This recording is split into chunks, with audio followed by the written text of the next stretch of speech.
Good morning, Coach. I just want you to address, I guess, what these challenges are that you're facing in an NFL with COVID-19, and sort of what's the biggest hurdle, and what is the message that you send to your players? Uh, there's a lot there, Omar. Well, it's good to see all you guys, first and foremost. Yeah, to answer your question, there's obviously a lot.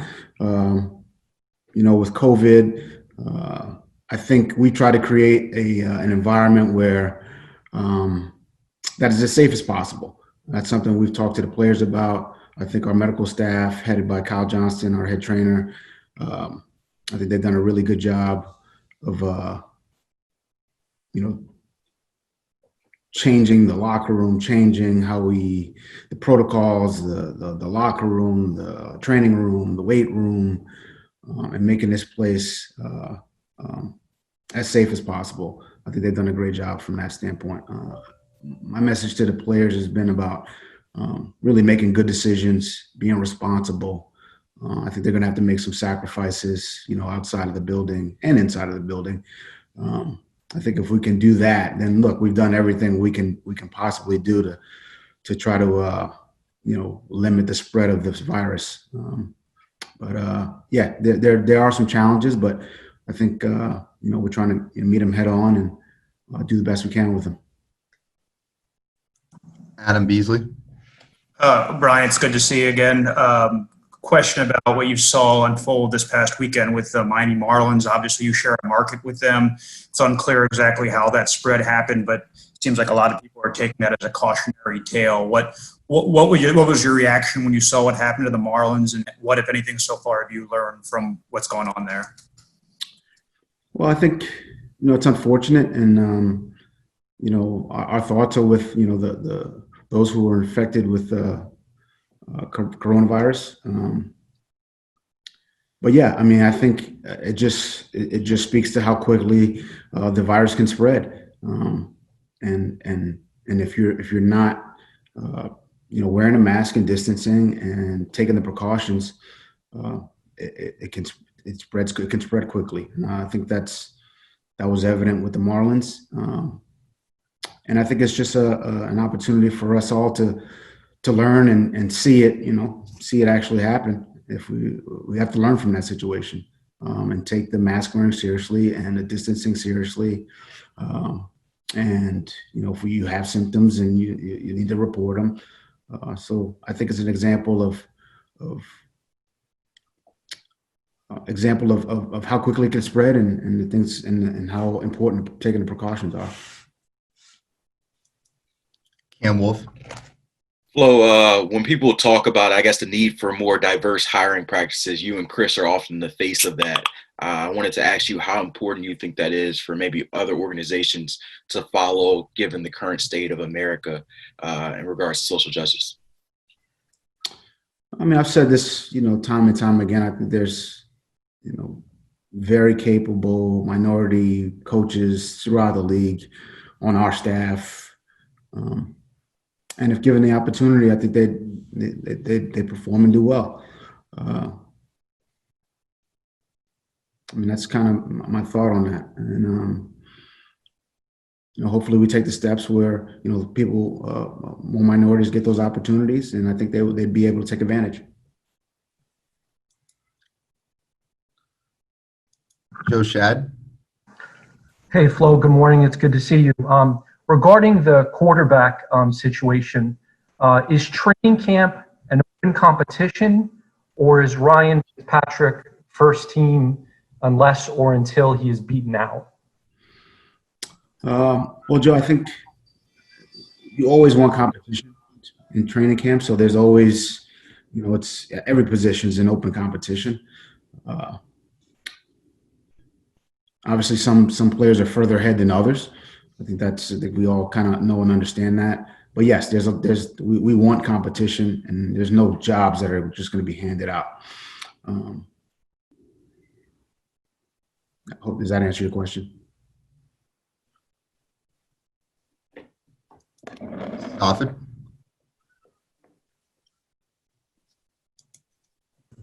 Hey Flo, how's it going? I had a question in regards kind of to the Marlins situation. You know, we've seen one case turn into 4, then 12, then 17, I believe, in a matter of days. How many negative tests would it take for you guys to decide that, hey, we might be at a competitive disadvantage, but we're sending everybody home for X amount of days, going virtual, in hopes of stopping a potential spread at a low number versus staying in the building, continuing operations with the potential case that a case here or there could turn into more?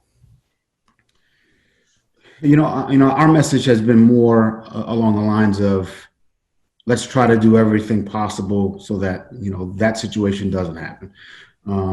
Let's wear the mask. Let's distance. Let's test. We're testing on a daily basis. That's kind of where our thought process has been. Yes, have we had those conversations about what it would take, or what if a catastrophe happened? Yes, we've had those, and there's an action plan for that. I'm not going to get into that, but our most of our energy has been towards doing the things necessary to prevent that situation, and that's the message I've tried to give to the team and really everyone in the organization, players, coaches, equipment, training staff, and I think the leadership within the organization, myself, Chris, Brandon, Kyle Johnston, Dave Poloka, the rest of the coaching staff, they're all sending that exact same message. Steve Wine. Hi, Brian. Nice to see you. What are the biggest changes in the facility as far as what you're doing where because of the virus situation? There's been a lot of changes at the facility. We created a new locker room. We've got plexiglass between every locker.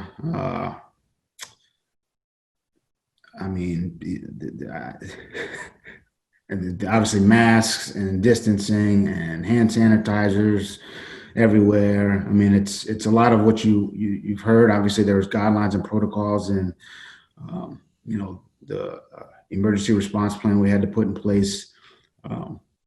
But I would say that to me, it's the locker room that's the biggest adjustment. Having to move guys into a different space. But we're going to do what we have to do. Made changes to the weight room as well, and had to basically create a new weight room. So. Look, there's adjustments we've had to make. We've made them. So far, we haven't had any issues, and hopefully we can continue on the road we're going. Omar. Can you hear me? Yeah, I got you, Omar. Okay. I did want to clarify, Tua did not begin the year on the PUP, so is he fully ready to go and able to practice without limitations? Yeah, he's not on PUP. Obviously, as you guys know, there's an acclimation period here for the next, let's just call it 2 weeks. There's strength and conditioning and some walkthroughs, so there won't be much strenuous activity. I shouldn't say there won't be strenuous activity. There will be from a strength and conditioning standpoint, but from a football practice, drills, that standpoint, there won't be much. But yeah, he's through the physical, and when we do get to practice, you'll see him out there. Omar, you're not showing your face today? You haven't. Armando.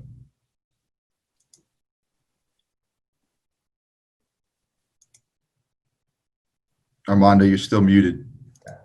There you go. Still muted. Still muted. My gosh. The host has muted me. Can you hear me? Gotcha. Okay, thank you. I'm wondering, what is your biggest challenge? Is it keeping your team healthy amid the virus, keeping them sort of bubble even though you don't have a bubble, or is it making your team good in 2020? I think it's a combination of both. I think you always want your team to be healthy, whether it's right now, COVID's it's what everyone's talking about. But when we get into practice, it'll be soft tissue injuries or shoulders or knees or things of that nature. So there's nothing more important than the health of the team, and that's going to be at the forefront this year, especially. But at the same time, yeah, we're working towards trying to improve on the field as well.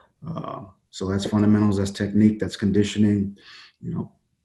So there's a lot to try to improve upon. So yeah, we need to keep them healthy in order so that we can go out on the field and improve. They kind of go hand in hand in a lot of ways. And look, these are very, very let's call it unprecedented circumstances. But I think we need to make the best of the situation, and that's been the message to the team. There's no real point in dwelling on the lack of games or practice. We just have to make the most of every opportunity we get to go out there. And the healthy guys will practice, and the guys who aren't won't. And those practice reps are going to be very important this season. We'll go to Hal next. Hi, Brian. Good to talk to you.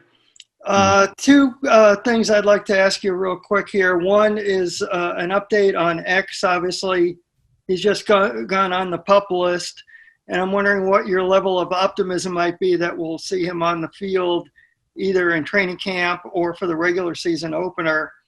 And the second thing I wanted to ask you is if any of your players have opted out.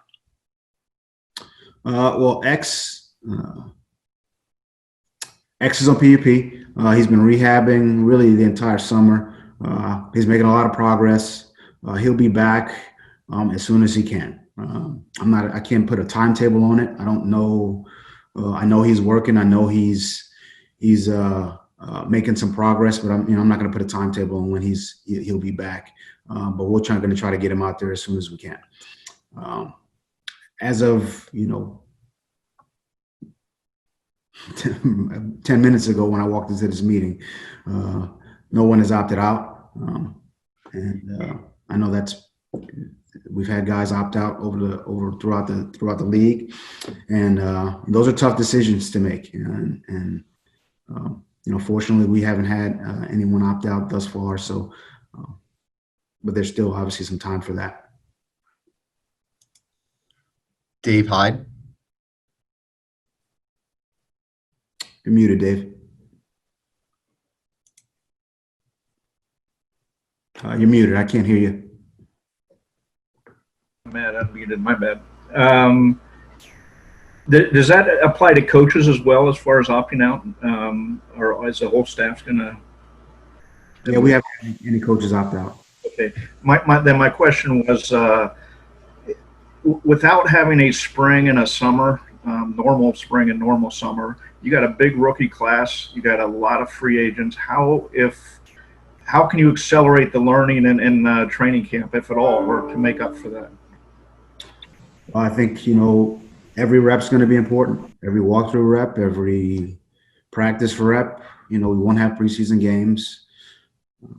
That's all we've got. I don't think there's any point in, like I said earlier, there's no point in dwelling on or being upset about the circumstances. We just got to make the most of the opportunities that we're going to be given here.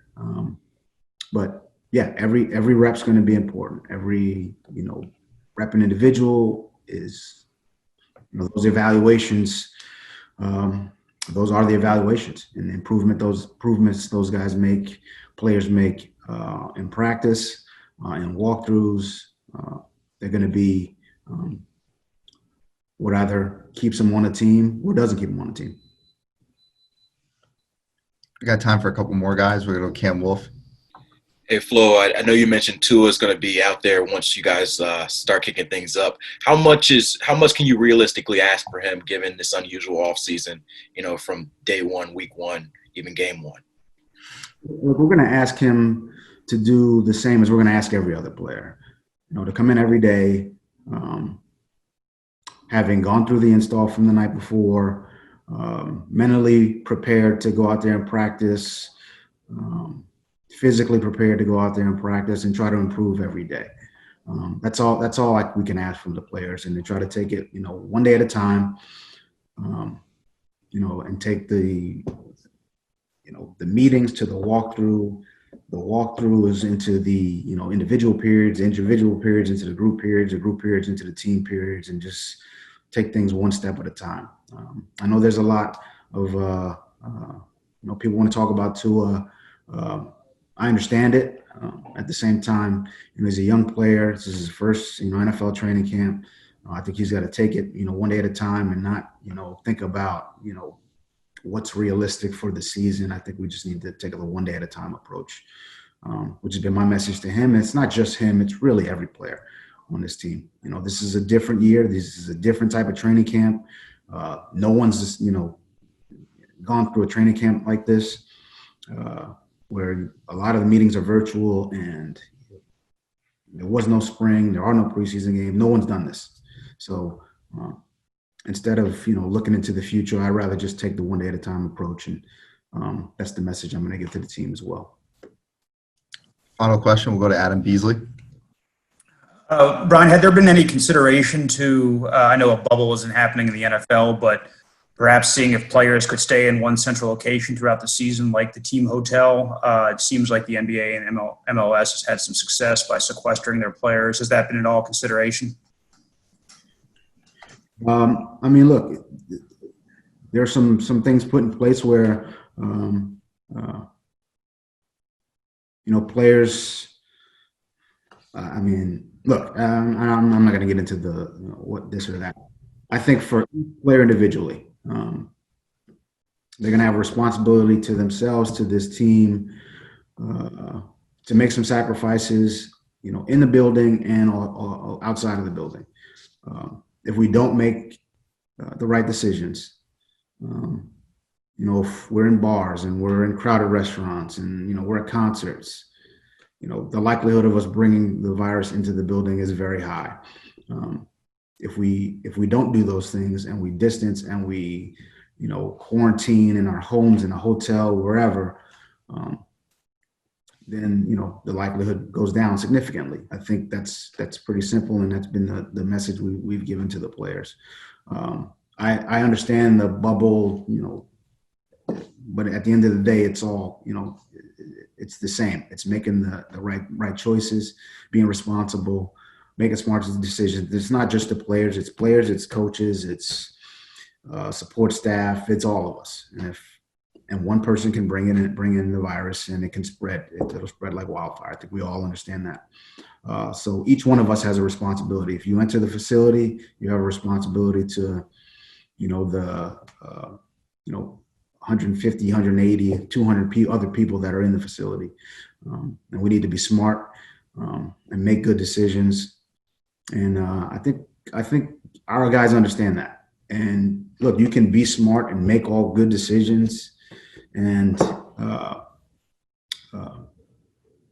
it still might not work out. Because that's just kind of how this is. But I think we'd all have peace of mind in knowing that we've done everything possible that we can do individually. And if we do that, then what else can we ask from the people of this organization?